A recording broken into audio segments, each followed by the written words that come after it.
So move हो गए हम अपने लेक्चर नंबर 5 में।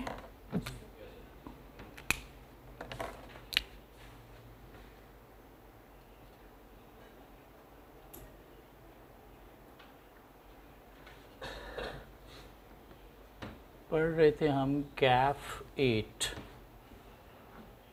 Audit and assurance.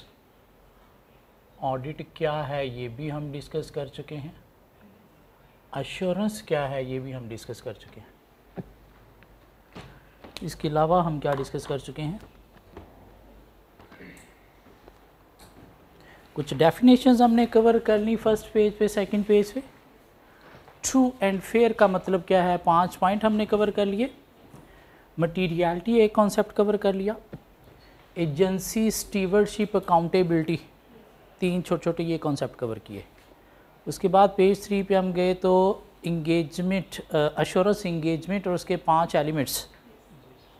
Then page 6 पे गए तो हमने अश्योरेंस, उसके 2 लेवल्स और inherent limitations of audit cover कर ली। क्या कह रहा, और कोई चीज़ कवर की हो? Responsibilities of management in preparation of financial statement, responsibility of auditors और एक्सपेक्टेशन गैप, उसकी examples and how to overcome expectation gap, हमने यहाँ तक चीज़ें कवर कर ली। अब मूव होते हैं चैप्टर 1 में जो मेन चीज़ है कंपनी एक्ट की तरफ, जहाँ से सिनेरियो बेस्ड क्वेश्चन जो है वो अपीयर होता है। मेन जो चैप्टर 1 का एरिया है वो क्या है, कंपनी एक्ट। कोई 3 से 10-12 नंबर तक का क्वेश्चन यहाँ से अपीयर होता है।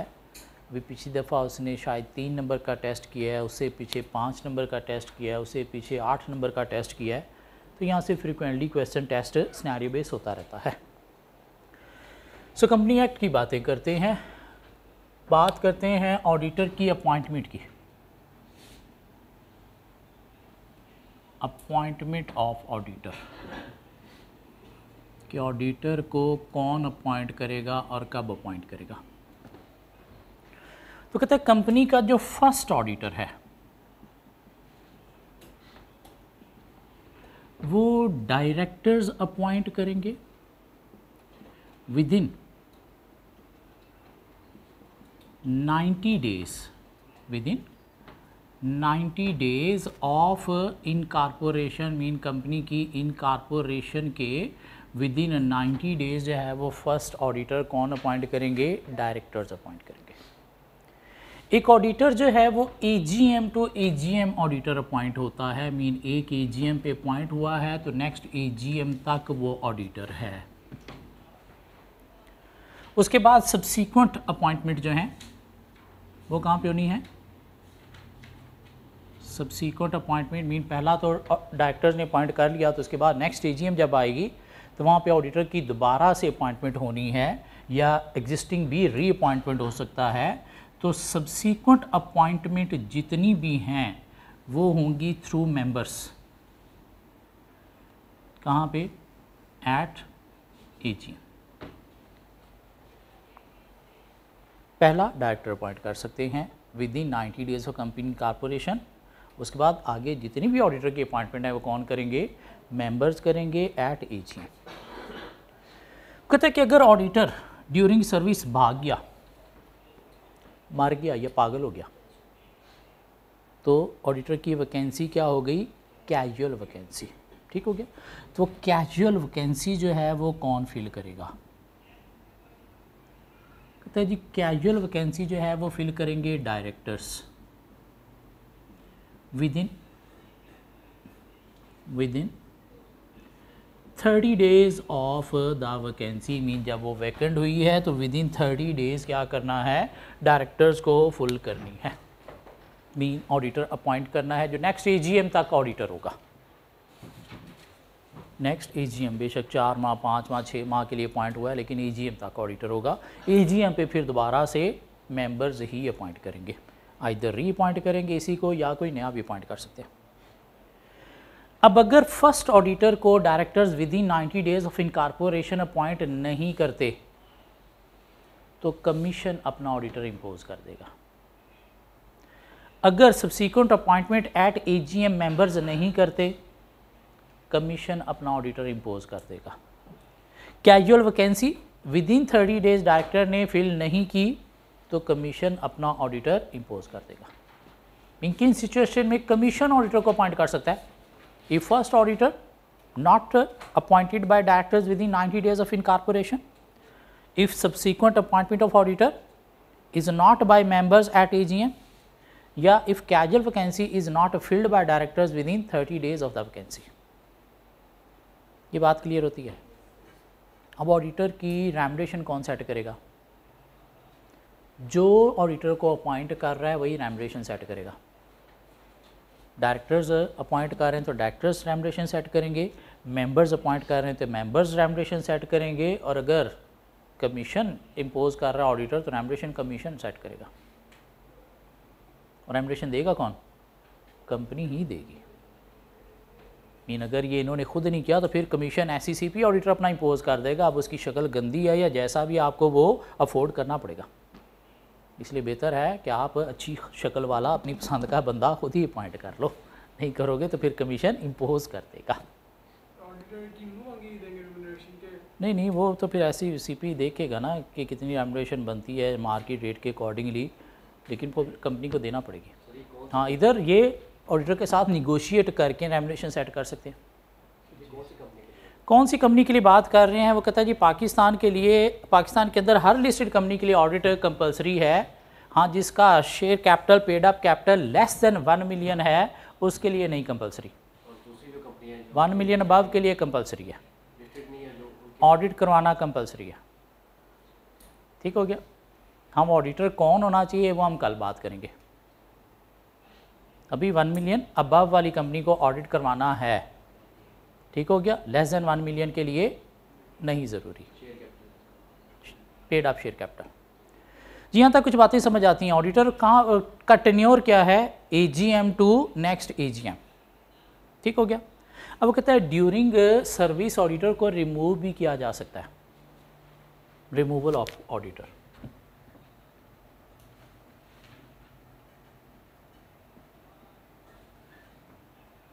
कौन रिमूव करेगा? Only members, directors can not remove the auditor. ठीक है, पहला पॉइंट तो कर सकते हैं, कैजुअल वैकेंसी डायरेक्टर फिल कर सकते हैं, लेकिन ऑडिटर को रिमूव डायरेक्टर्स नहीं कर सकते, सिर्फ और सिर्फ मेंबर्स ही करेंगे, और मेंबर्स भी रिमूव करेंगे through special resolution. What is special resolution? 3/4 majority mean 75% voting powers के थ्रू। 3/4 मेजोरिटी नहीं है तो फिर भी रिमूव नहीं होगा। डायरेक्टर्स क्यों नहीं रिमूव कर सकते भाई ऑडिटर को? क्योंकि डायरेक्टर्स का काम ही तो चेक करना है। इसने डायरेक्टर्स की बनाई फाइनेंशियल स्टेटमेंट्स चेक करके इसने ओपिनियन देनी है। तो अगर डायरेक्टर रिमूव करने का भी हक रखते हैं तो फिर तो ऑडिटर प्रेशर में काम करेगा ना, फिर तो इंडिपेंडेंट रहेगा ही नहीं।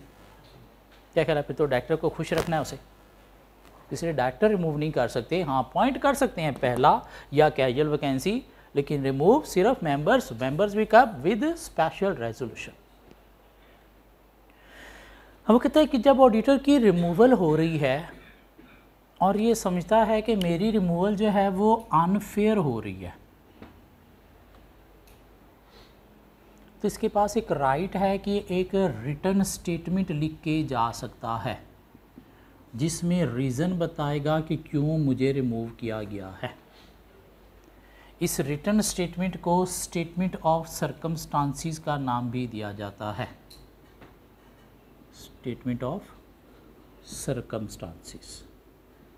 हमारी बुक्स के अंदर सिर्फ रिटर्न स्टेटमेंट का वर्ड है, स्टेटमेंट ऑफ सर्कमस्टांसिस का वर्ड यूज़ नहीं किया गया। यहाँ तक कुछ बातें समझ आती हैं। चलें आगे। इससे आगे गए तो हमें एक टॉपिक मिला, प्रोसीजर्स फॉर ऑडिटर अपॉइंटमेंट,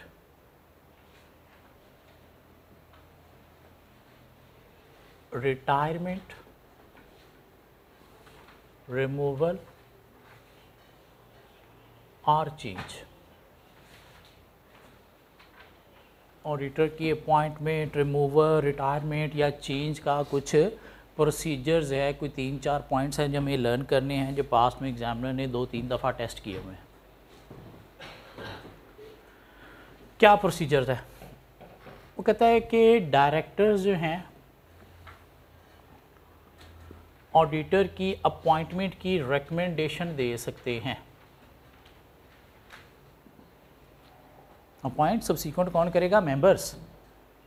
लेकिन डायरेक्टर्स रिकमेंडेशन दे सकते हैं with consent of auditor. Main auditor की कंसेंट के साथ, मेन ऑडिटर का विलिंग होना भी ज़रूरी है। अपॉइंट मेंबर्स ही करेंगे। हाँ, मेंबर्स को रिकमेंडेशन डायरेक्टर्स दे सकते हैं किसी नए ऑडिटर की चेंज की भी। क्या ख्याल है? अपॉइंट कौन करेगा? मेंबर्स ही करेंगे। कहते हैं कुछ मेंबर्स भी अपनी मर्जी का ऑडिटर ला सकते हैं। कौन से members? Members having greater than or equal to 10% voting right. Mean वो मेंबर जिनके पास मोर देन 10% वोटिंग राइट्स हैं, वो अपनी मर्ज़ी का ऑडिटर प्रपोज कर सकते हैं।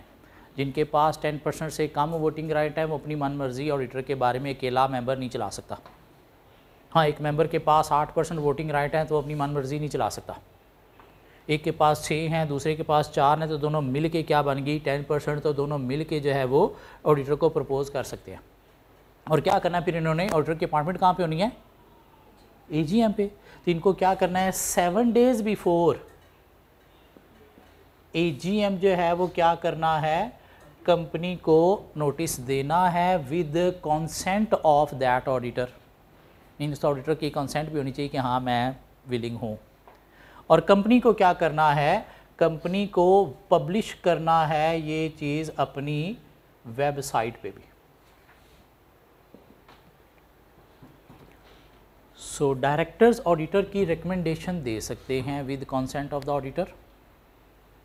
Members having more than 10% voting right अपना ऑडिटर प्रपोज कर सकते हैं।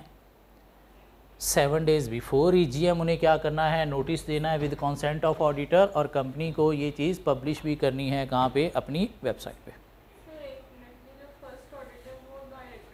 वो कर सकते हैं, लेकिन हम यहाँ पे जब बात कर रहे हैं तो सब्सिक्वेंट ऑडिटर की बात कर रहे हैं। ऑडिटर को रिमूव करना है, सब्सिक्वेंट अपॉइंटमेंट करनी है, चेंज करना है।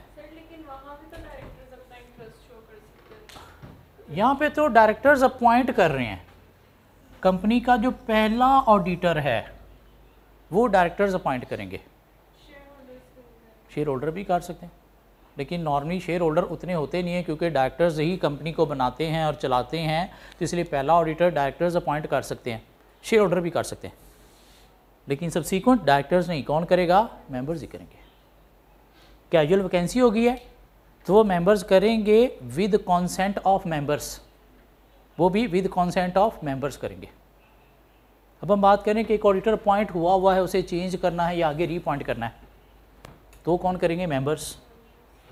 हाँ, मेंबर अपनी मर्ज़ी का ऑडिटर लाना चाहते हैं तो 10% वोटिंग राइट होने चाहिए। 7 डेज बिफोर AGM कंपनी को इन्फॉर्म भी करना है कि ये ऑडिटर हम लाना चाहते हैं। डायरेक्टर सिर्फ रिकमेंडेशन दे सकते हैं। क्यों? ये जो शेयर होल्डर होते हैं ना, ये मेरे जैसे गवार से लोग होते हैं, इनको नहीं पता होता कौन सा ऑडिट फर्म अच्छी है, किसे ऑडिट करवाना चाहिए। तो इनको हेल्प कौन करते हैं? फिर डायरेक्टर्स हेल्प करते हैं कि भाई ये बिग 4 है और ये एक छोटी फर्म है, तो आप इसे अपॉइंट करें। शेयर का क्या मतलब बिग 4?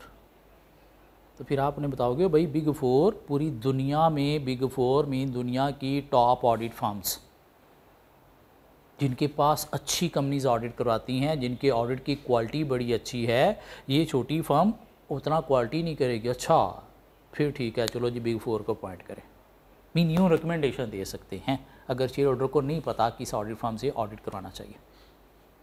नहीं, इस ऑडिटर ने बड़ा अच्छा काम किया ड्यूरिंग द ईयर, तो आगे भी इसे रीअपॉइंट करें। अच्छा, चलो ठीक है। नहीं, इस ऑडिटर ने ड्यूरिंग ईयर अच्छा काम नहीं किया, हमें चेंज करना चाहिए। अच्छा, चलो चेंज कर देंगे। मीन रिकमेंडेशन दे सकते हैं डायरेक्टर शेयर होल्डर को, बाकी अपॉइंट वही करेंगे। हाँ, शेयर होल्डर अगर चाहता है मेरी मर्ज़ी का ऑडिटर आए, तो फिर 10% वोटिंग राइट उसके पास होनी चाहिए। हाँ ऑब्वियसली फिर वो एक्सेप्ट करेंगे, लेकिन ये प्रपोज कर सकता है। अगर 10% से कम वोटिंग राइट है फिर अपनी मर्ज़ी का बंदा प्रपोज भी नहीं कर सकता। फिर चुप करके बैठ, सब मिल के ही देखेंगे, फिर सब मिल के अपॉइंट करेंगे, वोटिंग होगी और वोटिंग के थ्रू जिसको ज़्यादा वोट मिलेंगे वो अपॉइंट हो जाएगा। तो यहाँ तक की बातें समझ आती हैं। अगर हम आएँ कहीं पे, हमारे पास कोई नोट्स थे, उसके अगर हम पेज नंबर 6 पे आएँ, सॉरी हाँ 6 पे आएँ, तो वहाँ पे हमें ये प्रोसीजर मिल रहा है। अभी तक हमने 2 बातें की हैं। वो कहता है कि वो ऑडिटर जिसको रिमूव किया जा रहा है या जिसको चेंज किया जा रहा है, मीन वो कौन है? Retiring auditor. कौन? Retiring auditor. अगर देख रहा है कि मेरे साथ अनफेयर डिसमिसल हो रही है, मीन बगैर किसी वजह की मुझे चेंज किया जा रहा है, तो उसके पास ऑप्शन है, क्या कर सकता है? रिटर्न स्टेटमेंट लिख सकता है, जो उसे सबमिट करवाना होगी कंपनी को 2 days before AGM at least. और उस रिटर्न स्टेटमेंट को फिर AGM पे पढ़ा भी जाएगा, बल्कि ये ऑडिटर वो AGM अटेंड करके खुद आके वहाँ पे बोल भी सकता है। रिटायरिंग ऑडिटर की बात हो रही है कि अगर वो समझते हैं अनफेयर डिसमिसल हो रही है, मेरी गलती हो रही है, मेरे साथ ज़्यादती हो रही है, तो एक रिटर्न स्टेटमेंट लिख सकता है। 2 दिन पहले AGM से अगर कंपनी को सबमिट करवा देगा तो AGM पे वो पढ़ी भी जाएगी, बल्कि इस ऑडिटर को भी राइट है कि AGM अटेंड करके वहाँ पे बोल भी सकता है। और चाहे आप ऑडिटर को अपॉइंट कर रहे हो, चाहे रिमूव कर रहे हो, चाहे चेंज कर रहे हो, ये सारा कुछ आपने क्या करना है? रजिस्ट्रार जो है उसे इन्फॉर्म भी करना है। कब? Within 14 days।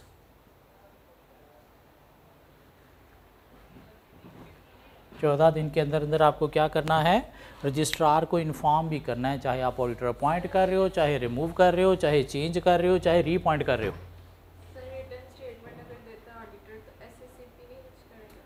SCCP वो फिर बाद की बातें हैं, इसने दे दी, वो फिर आगे शेयर होल्डर भी देखेंगे, आने वाला ऑडिटर भी देखेगा इसका क्या करना है।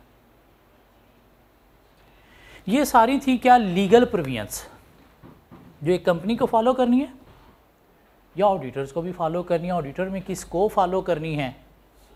ऑडिटर में किसको फॉलो करनी है? एक ऑडिट टीम की अगर हम बात करें, ऑडिट टीम,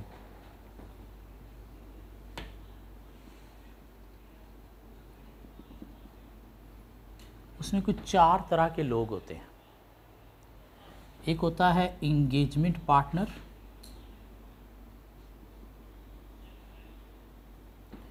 एक होता है ऑडिट मैनेजर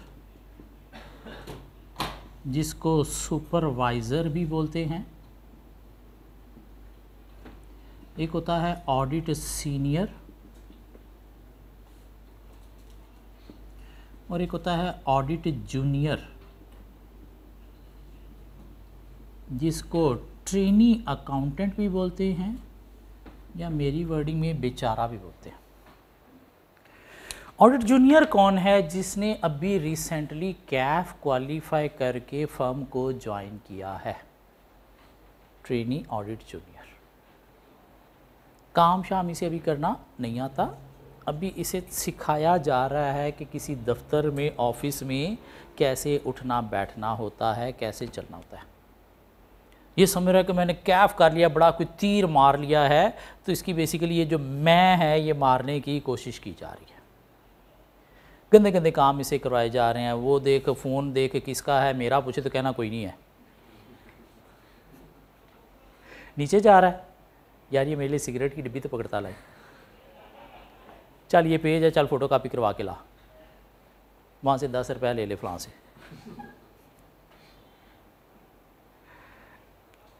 ये ऐसे काम इसे करवाए। या ये क्लाइंट की बट्टी गट्टे से भरी रसीदें आ गई हैं, इनको साफ़ करके ज़रा जो है ना सीक्वेंस वाइज अरेंज कर दे। वो देख शेल्फ से फाइलें नीचे टेबल पे पड़ी हुई हैं, इनको ज़रा अरेंज करके वहाँ पे लगा दे। मतलब ये सिखाया जा रहा है उसे, इसकी बेसिकली मैं मारने की कोशिश की जा रही है ताकि इसको ऑफिस में बैठना चलना फिरना सिखाया जा सके। ये कौन है? Audit junior. या जिसका दिल करता है इधर आ मेरे पास, चल ये कैलकुलेशन करके दे मुझे, उधर से वेला हुआ है, कितना टाइम है? 2 मिनट है सर, चल करके मेरे पास आई, चल इधर बैठ, इधर ये काम कर मेरा। जूनियर। ऑडिट सीनियर कौन है? जिसके पास इससे ज़्यादा एक्सपीरियंस है, कोई 1-2 साल का एक्सपीरियंस है, काम करना आता है, अकाउंट्स बनाने आते हैं, टैक्स रिटर्न बनाना आती हैं, ऑडिट प्रोसीजर परफॉर्म करना आते हैं।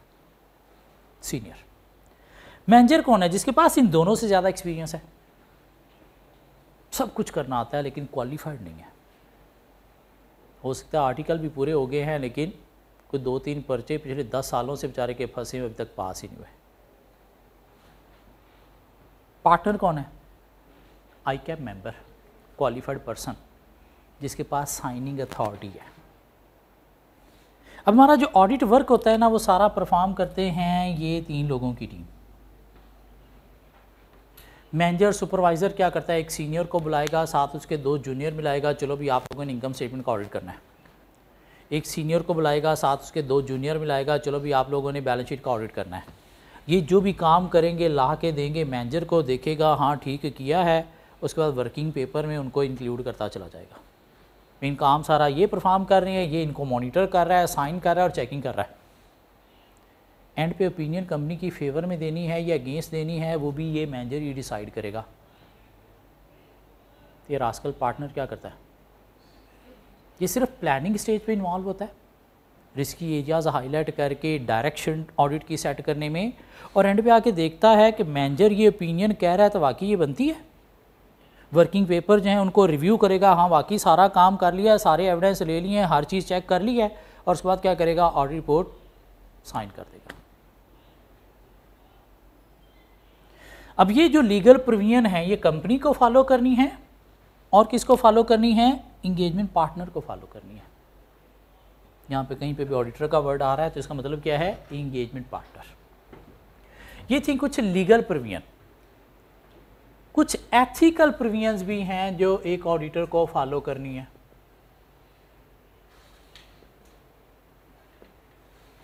चैप्टर 1 में सिर्फ और सिर्फ लीगल प्रोविजन की ही बात है, लेकिन चूंकि टॉपिक चल रहा है तो उसके साथ ही हम चैप्टर 2 या 3 में जाके पढ़ेंगे एथिकल प्रोविजन, लेकिन अभी चूंकि साथ ही है तो हम कवर करने जा रहे हैं। क्या एथिकल प्रोविजन ऑडिटर को फॉलो करनी है? कहते हैं जी 2 तरह के ऑडिटर हैं हमारे पास। एक है इनकमिंग ऑडिटर, इनकमिंग जो आ रहा है नया, और दूसरा है आउटगोइंग ऑडिटर जो जा रहा है। ठीक हो गया जी। जो इनकमिंग ऑडिटर है ना, इसे क्या करना है? ऑडिट एक्सेप्ट करने से पहले ऑब्टेन करनी है प्रोफेशनल क्लियरेंस। क्या ऑब्टेन करनी है? Professional clearance. मतलब क्या हुआ कि वो ऑडिटर जिसको ये रिप्लेस कर रहा है उससे रीज़न पूछनी है बिहाइंड लिविंग द ऑडिट कि भाई आप क्यों छोड़ के जा रहे हो, या अगर आपको निकाला जा रहा है तो क्यों निकाला जा रहा है, या खुद छोड़ रहे हो तो क्यों छोड़ रहे हो, क्यों वाकई हो सकता है कि जानिए रीज़न जिसकी वजह से वो छोड़ रहा है, तो वही रीज़न कल को आपके साथ भी आ सकती है, आपको भी छोड़ना पड़ सकता है। इसलिए उसे पूछना है भाई क्या रीज़न है जिस वजह से आप छोड़ के जा रहे हो, या अगर आपको निकाला गया है तो कहीं कोई अनफेयर डिसमिसल तो नहीं थी, प्रॉपर डिसमिसल आपकी है या नहीं है। और ये जो आउटगोइंग ऑडिटर है इसने क्या करना है? रिप्लाई करना है किस चीज़ को? प्रोफेशनल क्लियरेंस को। मीन उसे बताना है कि भाई क्या रीज़न है, नहीं यार मेरे पास जो है ना स्टाफ नहीं था, मेरे पास इतना रिसोर्स नहीं था कि मैं इस कंपनी को ऑडिट कर सकूं, इसलिए मैं छोड़ रहा हूँ, या नहीं मुझे एक क्लाइंट और बड़ा अच्छा मिल गया, वहाँ से पैसे ज़्यादा मिलते हैं, यहाँ पे पैसे कम हैं इसलिए मैं छोड़ रहा हूँ, या नहीं ये बड़े डैश हैं, इन्होंने मुझे छोड़ने पे मजबूर कर दिया इसलिए मैं छोड़ रहा हूँ। क्यों ये डैश हैं? वो क्या बात है, मैं बताता हूँ, हाँ तो मेरे साथ चाय पी। तो क्या है? Professional clearance. ये जो आउटगोइंग ऑडिटर है ये जब छोड़ रहा है या इसको निकाला जा रहा है तो इसने क्या करना है? रिटर्न स्टेटमेंट जो है वो राइट करनी है। क्या ख्याल है? क्या करनी है इसने? राइट करनी है, लिखनी है, कंपनी को सबमिट करवानी है। तो इनकमिंग ऑडिटर ने क्या करना है? रीड करनी है क्या? ये रिटर्न स्टेटमेंट कि हो सकता है वो उतना बोला नहीं जितना इसके अंदर लिख के चला गया, तो यहाँ से हमें पता चलेगा कि वाकई कोई इशू तो नहीं था। ये जो आउटगोइंग ऑडिटर है इसने ना सिर्फ रिटर्न स्टेटमेंट राइट करनी है, अगर कोई अनफेयर डिसमिसल है तो इसने क्या करना है, सबमिट भी करवानी है रिटर्न स्टेटमेंट। किसको? रिटर्न स्टेटमेंट जो है वो सबमिट भी करवानी है किसको? To ICAP। ये क्लाइंट बड़ा गलीज क्लाइंट है, इसने मेरी ज़िंदगी तबाह किए रखी है, ये इशू मेरे साथ आए हैं यहाँ पे। तो आप यहाँ पे देखें ऑडिटर प्रोफेशन को ये तबाह करने की कोशिश कर रहा है। तो जो इनकमिंग ऑडिटर है, जब ये किसी ऑडिटर को रिप्लेस कर रहा है तो इसने क्या करना है, इसने लेनी है परमिशन फ्रॉम ICAP।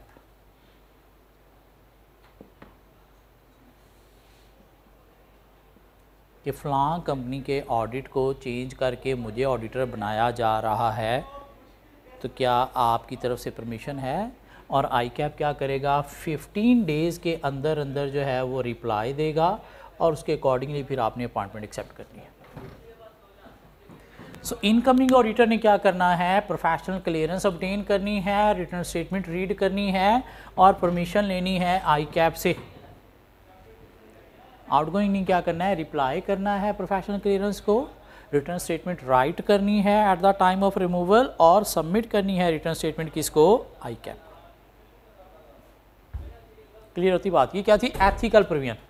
चैप्टर 1 में हमारे पास क्या है, सारी की सारी लीगल प्रोविजन।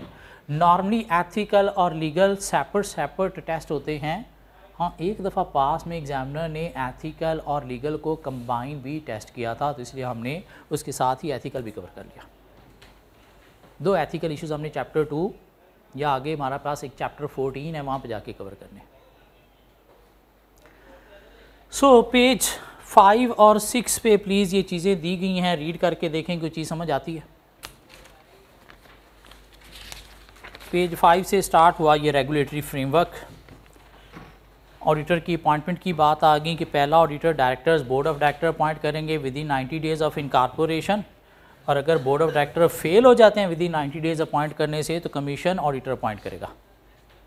सब्सिक्वेंट अपॉइंटमेंट होगी by members at AGM on recommendation of the board after obtaining consent of the auditor. और अगर कंपनी फेल हो जाती है सब्सिक्वेंट ऑडिटर अपॉइंट करने पे एट AGM तो कमीशन अपना ऑडिटर इम्पोज कर देगा। कैजुअल वैकेंसी फिल करेंगे। कैजुअल वैकेंसी बनी क्यों? ऑडिटर की डिसक्वालिफिकेशन या डेथ की सूरत में। डिसक्वालिफिकेशन, ऑडिटर के लिए क्वालिफाइड ऑडिटर होना भी ज़रूरी है, और क्या चीज़ें हैं जिससे डिसक्वालीफाई हो जाता है वो नेक्स्ट लेक्चर हमने बड़ी डिटेल में पढ़ना है। अभी सिर्फ इतना समझो कि क्वालिफाइड ऑडिटर का मतलब क्या है, ICAP मेंबर। तो अगर बंदा ICAP मेंबर नहीं निकला तो डिसक्वालीफाई हो गया। तो वैकेंसी क्या हो गई, कैजुअल। तो उसे फिल करना है किसने, डायरेक्टर्स ने जो है वो फिल करना है with in 30 days of the occurrence of the vacancy, और अगर नहीं करते तो कमीशन अपना ऑडिटर इम्पोज कर देगा।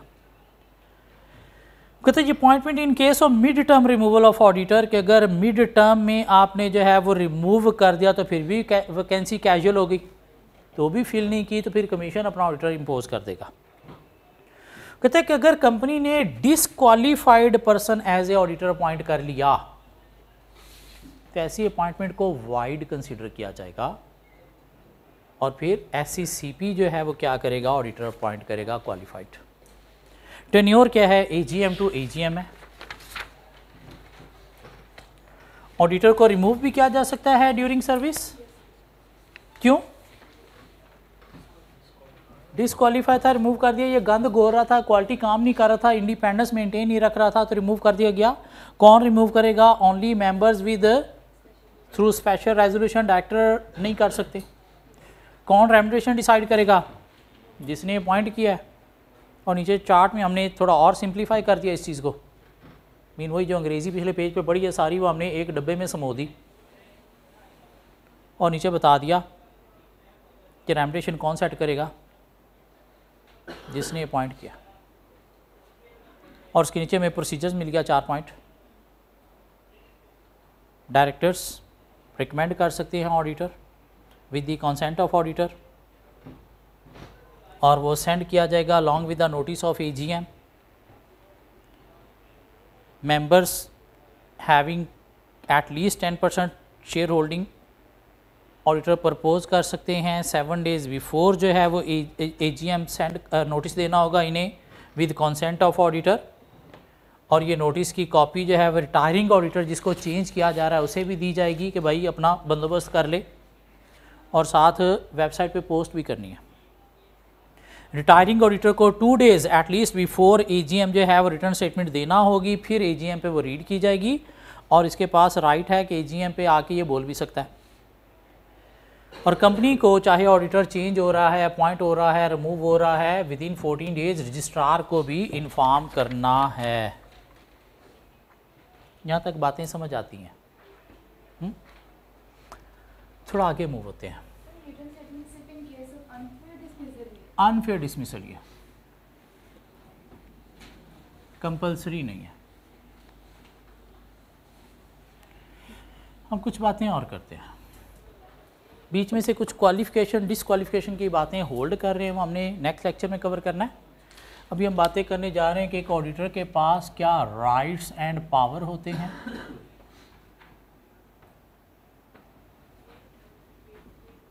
और एक ऑडिटर की क्या ड्यूटीज़ होती हैं। तो ऑडिटर के पास क्या राइट्स एंड पावर्स होते हैं? तो ऑडिटर के पास जी राइट है क्या, to access company records for audit purpose, mean audit purpose के लिए इसको कंपनी का कोई भी रिकॉर्ड एक्सेस करना है तो मैनेजमेंट इसे डिनाई नहीं कर सकती।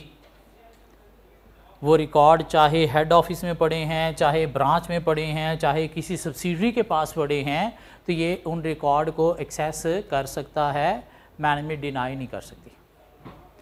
ऑडिटर के पास राइट है क्या, to require any information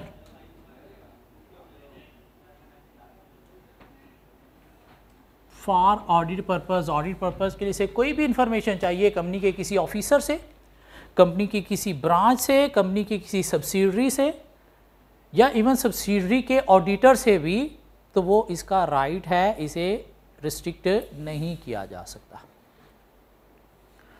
auditor के पास राइट है फॉर एजीएम, कौन सी, जहां पे इसकी अपॉइंटमेंट हुई है और जहां पे इसने रिटायर होना है नेक्स्ट एजीएम, दोनों का ये नोटिस भी रिसीव कर सकता है। नोटिस बोले तो इनविटेशन जो 21 डेज बिफोर एजीएम जो है वो देना होता है, वो रिसीव करने का भी इसका राइट है, एजीएम को अटेंड करने का भी इसका राइट है, और एजीएम पे बोलने का भी इसको राइट है। और इसके पास राइट है कि at the time of removal अगर समझता है अनफेयर डिसमिसल है तो रिटर्न स्टेटमेंट लिख सकता है। क्या ख्याल है? रिटर्न स्टेटमेंट लिख सकता है। ये कोई 3-4 बातें हमें लर्न करनी है, पढ़ के देखें ज़रा। राइट्स ऑफ ऑडिटर में ऐसी बातें हैं, वहाँ पे ज़रा अंग्रेज़ी थोड़ी मुश्किल करके लिख दी गई है, आप सिंप्लीफाई करके यूँ भी 4 बातें कर सकते हो।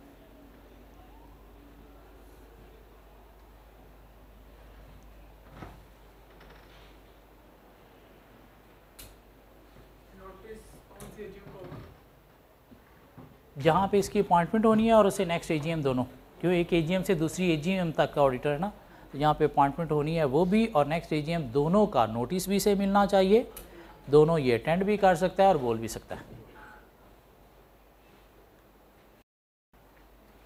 मीन कंपनी की मैनेजमेंट गिल्टी होगी अगर इसे नोटिस पीरियड सेंड नहीं करती तो।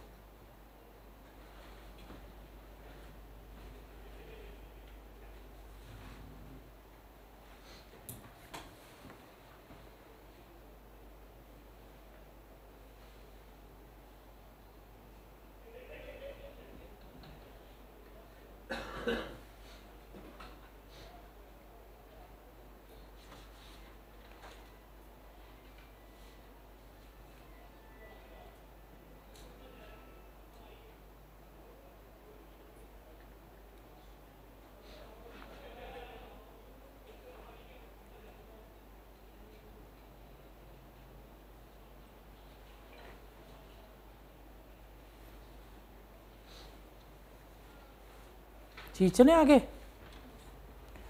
एक ऑडिटर की क्या ड्यूटीज़ हैं? क्या लगता है आपको ऑडिटर की क्या ड्यूटी है? ऑडिटर की क्या ड्यूटी है?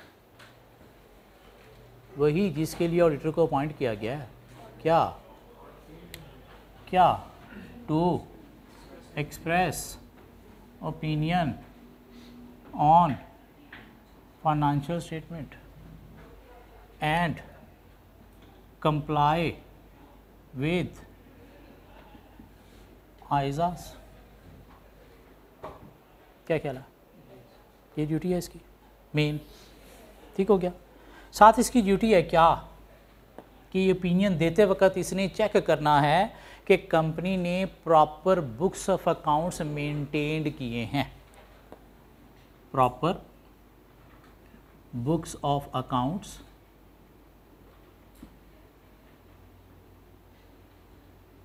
Maintained by the company. Mean कोई जर्नल लेजर बनाए हुए हैं कंपनी ने, ऐसे ही मुंह उठा के फाइनेंशियल स्टेटमेंट्स नहीं बन रही। ना सिर्फ बुक्स ऑफ अकाउंट्स मेंटेन्ड हैं, फाइनेंशियल स्टेटमेंट्स प्रिपेयर की गई हैं according to maintained books of accounts. Mean financial statements in agreement हैं, फाइनेंशियल स्टेटमेंट्स इन एग्रीमेंट हैं विद बुक्स ऑफ अकाउंट्स या maintained books of accounts.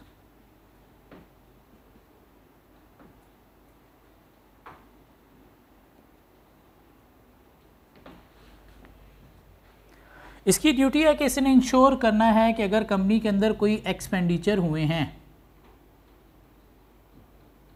Expenditure made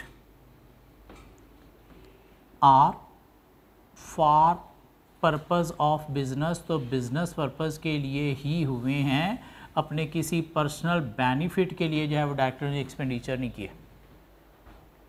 इसकी duty है कि इसने इंश्योर करना है क्या इन्वेस्टमेंट मेड, कि अगर कोई इन्वेस्टमेंट हुई हैं कंपनी के अंदर तो वो भी फॉर पर्पस ऑफ बिजनेस हैं, किसी पर्सनल बेनिफिट के लिए नहीं की गई। इसकी ड्यूटी है इसने इंश्योर करना है कि ज़कात हैज़ बीन डिडक्टेड, ज़कात has been deducted and deposited into central zakat fund. Zakat has been deducted and deposited into central zakat fund as per Zakat and Ushur Ordinance 1980। कि कंपनी ने ज़कात डिडक्ट की है और सेंट्रल ज़कात fund में deposit भी की है एज पर ज़कात एंड उशर ऑर्डिनेंस 1980। ये क्या हैं? ऑडिटर की कुछ ड्यूटीज़ हैं जो हमें लिखनी आनी चाहिए।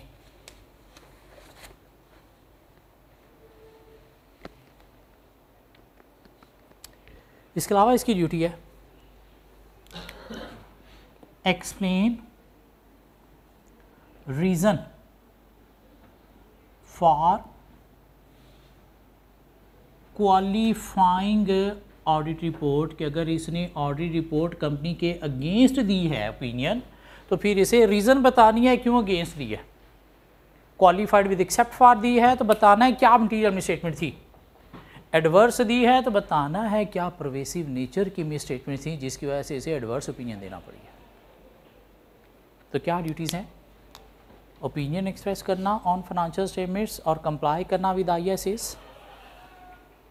ओपिनियन एक्सप्रेस करते वक्त क्या चेक करना? Proper books of accounts has been maintained, financial statements are in agreement with maintained books of accounts, expenditure made is for the purpose of business, investment made is for the purpose of business, ज़कात has been deducted and deposited into central ज़कात fund as per ज़कात and उशर ordinance 1980 and explain reason for qualifying audit report. इसके अलावा इसकी duty है कि अगर SCCP कहता है कि ऑडिट रिपोर्ट के अंदर आपको कुछ और एक्स्ट्रा चीज़ें हाईलाइट करनी है तो भी फिर इसे हाईलाइट करना पड़ेंगी।